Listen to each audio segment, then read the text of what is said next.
Those were a present from MTG, Merrily Twirly Gumdrop. So they've really kind of struck a creative extra chord in my brain. And this was a tough one to make a 6-pack burger. Like a 6-pack of spices, 6 burgers. All these spices are made with beer and from beer. Like, where did you find them? Yeah, I mean, I was inspired by a little shout out to Derek Wolf, Cooking Over Fire. Great product they put together here. Really cool. Each seasoning, this is the Imperial Coffee Stout Rub. So coffee stout is the beer, and then there's a seasoning in there too, and they're amazing. And for Beerger and what Chris is doing, I thought it would be a great pairing. So I grabbed them and passed them off to the mad scientist of burgers here. They were nuts. So you're gonna watch right now how these burgers were made and what we did with them, and then we will tell you about them because we already ate them, and we had to like do dishes and like go for a walk. Yeah, it was intense. After all of these burgers. So watch how we did with all these, then we'll explain them at the end.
Okay, here we are.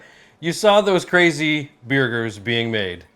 And you may remember from, I think it was episode Dos. It's been a while. My cousin! We're back. Murl is back with us. Last time, the audio didn't record, and I had to voice over and pretend to be them.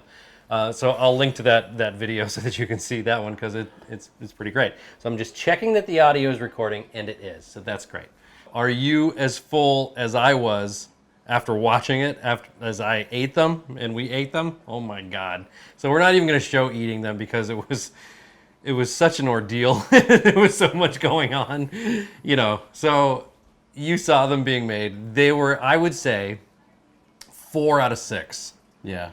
Were awesome. And this is not a knock on any of the spices. All the spices smelled and tasted great. It was just some of the combinations. Just putting them on the patties and checking them out. Yeah, like some of the combinations that we came up with. So we're going to go over all of them right now. So I had a notebook of what I was doing with each burger, with each spice blend. So for the mesquite peppercorn lager. So all the meat was a chuck roast that I ground up. So it was a 3.5 pound chuck roast. So all the meat was the same meat. But for that one, we did smoked pepper jack cheese, bacon, barbecue sauce, an egg, and jalapenos. Fresh jalapenos, not cooked, just right on there. And that one was incredible. Yeah, that was one of my favorites. I thought the smokiness and the savoriness really came through in that one. It was top notch. Yeah. I would do that one again. And that one smelled incredible. And actually, you'll notice when we cooked it, it was the furthest one on the left on the grill. And that one, it really kind of created like a bark, like it would if you were to smoke like a brisket or something like that. That was pretty cool. So the second one was the honey mustard IPA rub. There's the honey mustard. Yeah. This one was probably the favorite of everyone who ate all 6 of these burgers. Yeah. This was the only double patty, so there were 2 quarter-pound patties in this one. I didn't get to try that one. Oh, you didn't? Yeah. Well, I heard it was good, though. Well, darn it. He would have just scraped the cheese off anyway. So that was cheddar cheese on the double burger with smoked maple mustard and a caramelized. So it was smoked maple mustard with Japanese mayo and caramelized onions. That was a good blend, and there was some little black pepper in there also to kind of round out that sauce. And that was really good. I would say that was probably everyone's favorite except for Merle, because he didn't try it. I did get to try the sauce, though. That's true. He did. The sauce was excellent. Yeah. The other another burger was the cherry Chipotle Ale Rub. It was the cherry Chipotle. So that we did a combination of Munster and American cheese.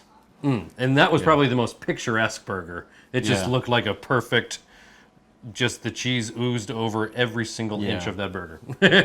Yeah. And the seasoning was really interesting.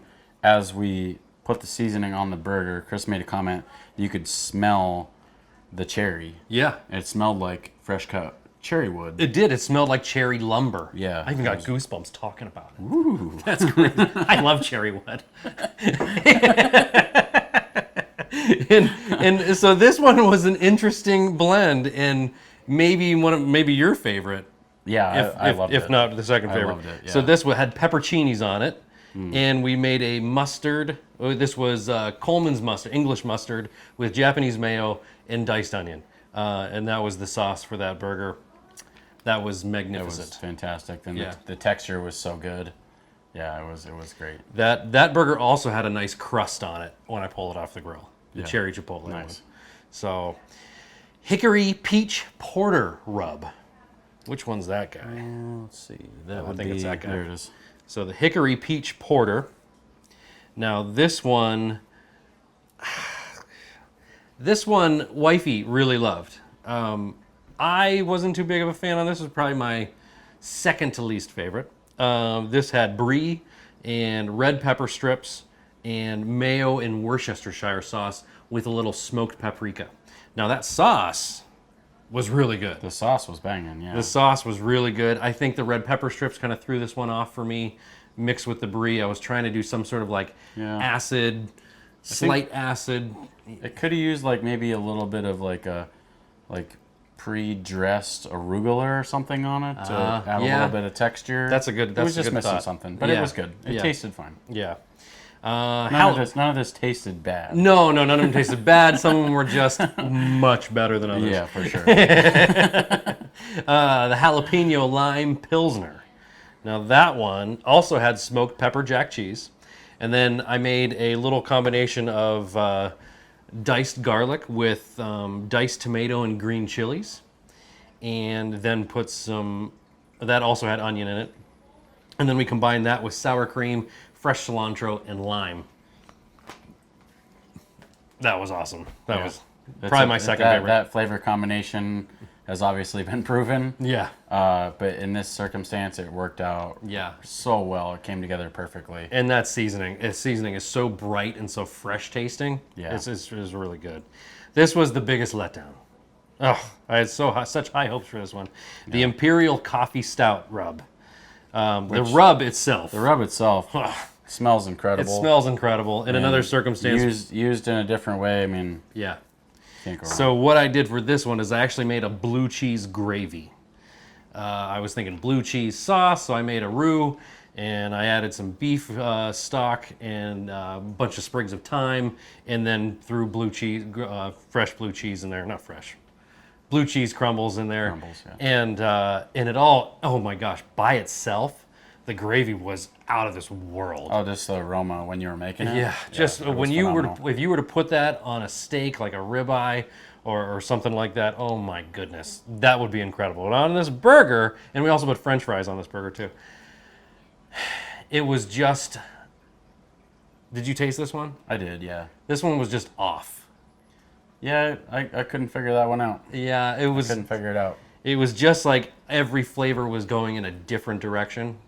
So that was sad. Yeah. But, worth a try. It could have been maybe a little less blue cheese and maybe another element like some mushrooms or something. Yeah, we could have thrown some mushrooms or even some more crunch in there somewhere. Yeah. In a different way.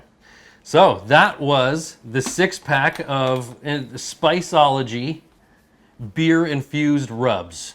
So the 6-pack seasoning and 6-pack burgers. 4 out of 6. I mean, it was great. It was it was a good experience. I probably have to go for a good 37-mile walk tomorrow. Both of us. Yeah. And the beer we're drinking right now was a special one I've been holding on to. This is Funkwerks. Which? Dark Prophet. We went to Funkwerks together. We did. Yeah, we were out there for my sister's wedding. 2018? 2017. 2017. Yep, 2017. Okay. Yeah. So this is the Dark Prophet. This is a Belgian-style dark ale aged in bourbon barrels. And this puppy is 11% and was bottled on January 9th, 2018. So 3 years. That's great. What do you think of this beer? It's great. It's definitely a big change from what we were sipping on while we were cooking. we were just crushing some high octane, high cloudy, higher ABV IPAs. Yeah. But this is good. It's a sipper, and Funkwerks is phenomenal. It's to me, it's one of my favorite breweries I've ever been to. Yeah. And I've gone all over the country. So. Yep. Yeah. And it is such a cool brewery because you just sit outside or you sit inside if you want. It's actually really small. And what did we do? We just kind of threw a football around and we played those giant Jenga blocks. It's like being at someone else's house, except exactly. It's a brewery too. Yeah. So yeah, it's awesome. It was smaller than a house. Yeah. But it was a house. Yeah. And they had 26 different beers, and they're all saisons, sours, and then some wild ales, crazy stuff like this. Yeah. Incredible stuff. Definitely its own flavor if you're ever. Up in Fort Carson, Colorado. Fort Collins, Colorado. Yep. Sorry. Just scoot on over there and check it out. Yep. Well, I'm exhausted. You should be exhausted. This was work. Yeah. This felt like working in an actual kitchen. I got to watch this guy at his peak, man. It was like mad scientist. I'm glad the sweat it was a beautiful thing. Not underneath here anymore. That's why I wore black, so you can't see all the sweat. Well, as always, be generous in life, and you say with your burgers. And you say with your burgers. With your burgers. There you go.